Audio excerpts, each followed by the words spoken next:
Good day, everyone. This is Andrea Staphalia, and I'm going to report to you Discourse Deixis.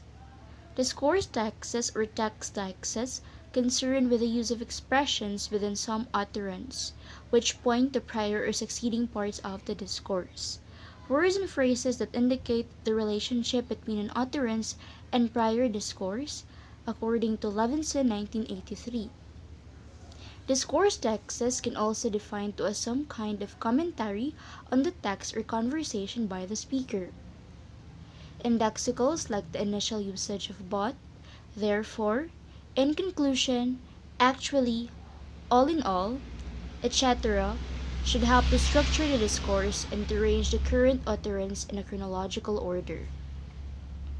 The utterance initial, anyway, seems to indicate that the utterance that contains it is not addressed to immediately preceding discourse, but to one or more steps back. Since discourse unfolds time, it seems natural that time deictic words can be used to refer to portions of the discourse. Examples: last week and next Thursday, we have in the last paragraph and in the next chapter. We also have place deictic terms reused in demonstratives, especially this and that. This can be used to refer to a forthcoming portion of the discourse, and that to a preceding portion. Example of the usage of this is, I bet you haven't heard this story. And that was the most heartbreaking story I've ever heard. Anaphora. It is an expression that refers to something mentioned earlier in the text. It is usually a pronoun to refer to the same referent at some prior term. Anaphora can hold within sentences, across sentences, and across turns at speaking in a dialogue. Examples: students are struggling, yet they continue to pursue their studies. They here refers to students, where students and they can be co-referential since they came from the same referent. Meanwhile, a deixis is an expression whose exact meaning varies with the context in which it is uttered. Examples: what time will it be in 1 hour? This depends on when it is being said, while who are you talking to? This also depends on who is being spoken to. Deictic. On other definite referring expressions are often used to introduce a referent, while anaphoric pronouns are used to refer to the same entity thereafter. Deictic and anaphoric usages are not mutually exclusive.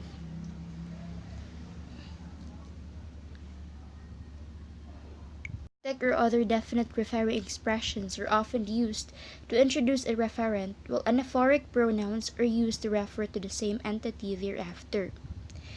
However, it is important to remember that deictic and anaphoric usages are not mutually exclusive.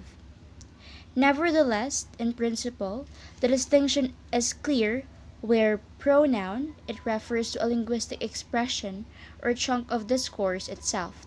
It is in discourse deictic where pronoun refers to the same entity as a prior linguistic expression it refers to.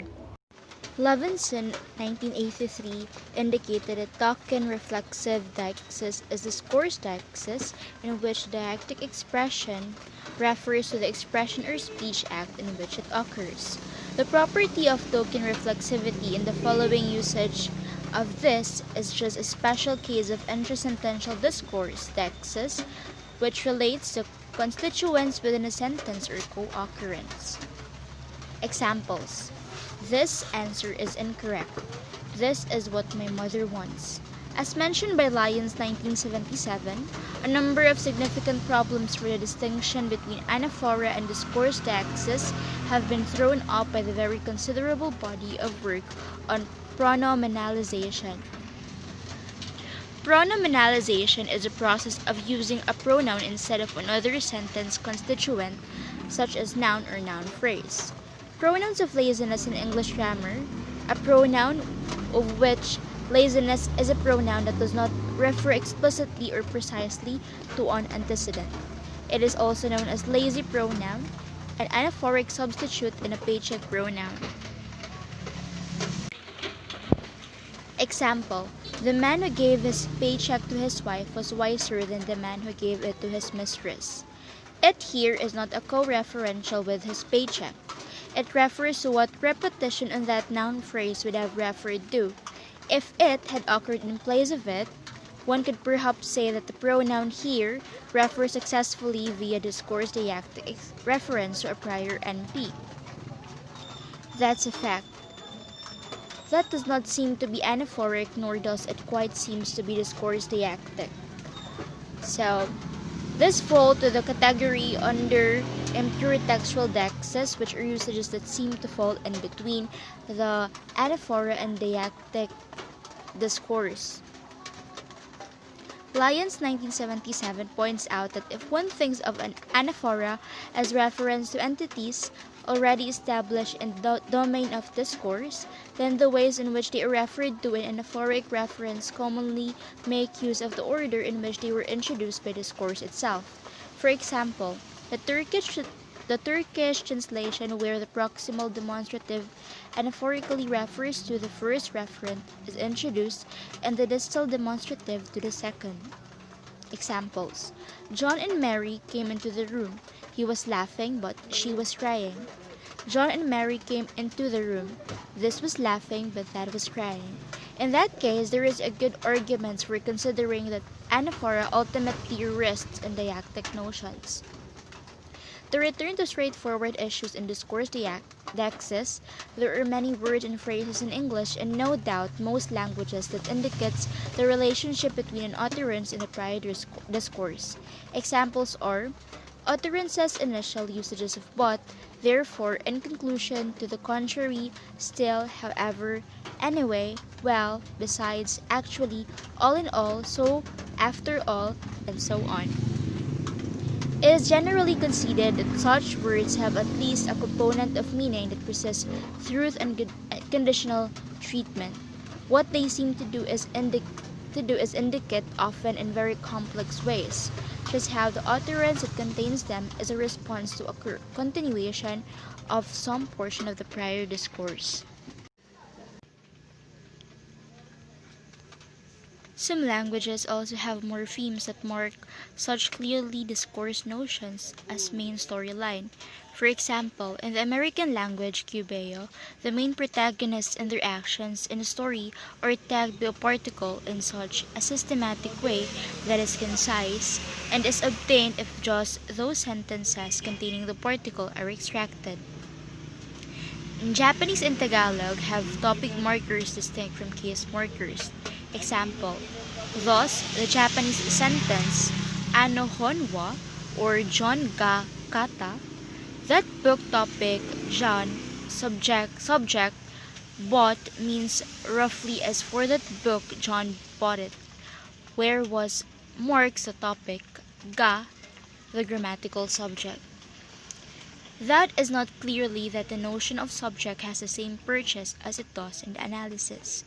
For examples, Indo-European language, as a great deal of discussion of such topic markers has been concerned with the sentence internal organization of information as given versus new comment about the topic. But it is clear that the major function of topic marking is precisely to relate the marked utterance to some specific topic raised in the prior discourse, to perform a discourse deictic function. The same function seems to be performed in English and other relatively fixed word order languages by word order changes. Thus, left dislocated sentences like the following seem to mark the topic of the sentence by movement into initial position. Examples: that blouse, it's simply stunning. Vera, is she coming down then? Studies of actual usage seem to show that all items placed this position really do correlate with discourse topic or what the participants are talking about, although not always in simple ways. The issues that surround the topic are common distinction or at present quite ill understood, and discussion has been confused by the terminological chaos, although the subject is clearly of considerable importance to pragmatic theory.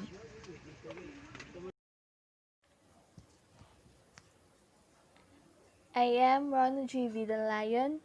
Now, I am going to provide examples of discourse dialect that is embedded in our culture. The study of Forsha 2015 employed an example of discourse dialect which was used by the former President Benigno Aquino in his speech in the Eulogy of the Fallen 44. Specifically, this was geared towards determining how President Benigno S. Aquino III deployed presence, time, space, and social relationships in the didactic field of the English translation of his eulogy.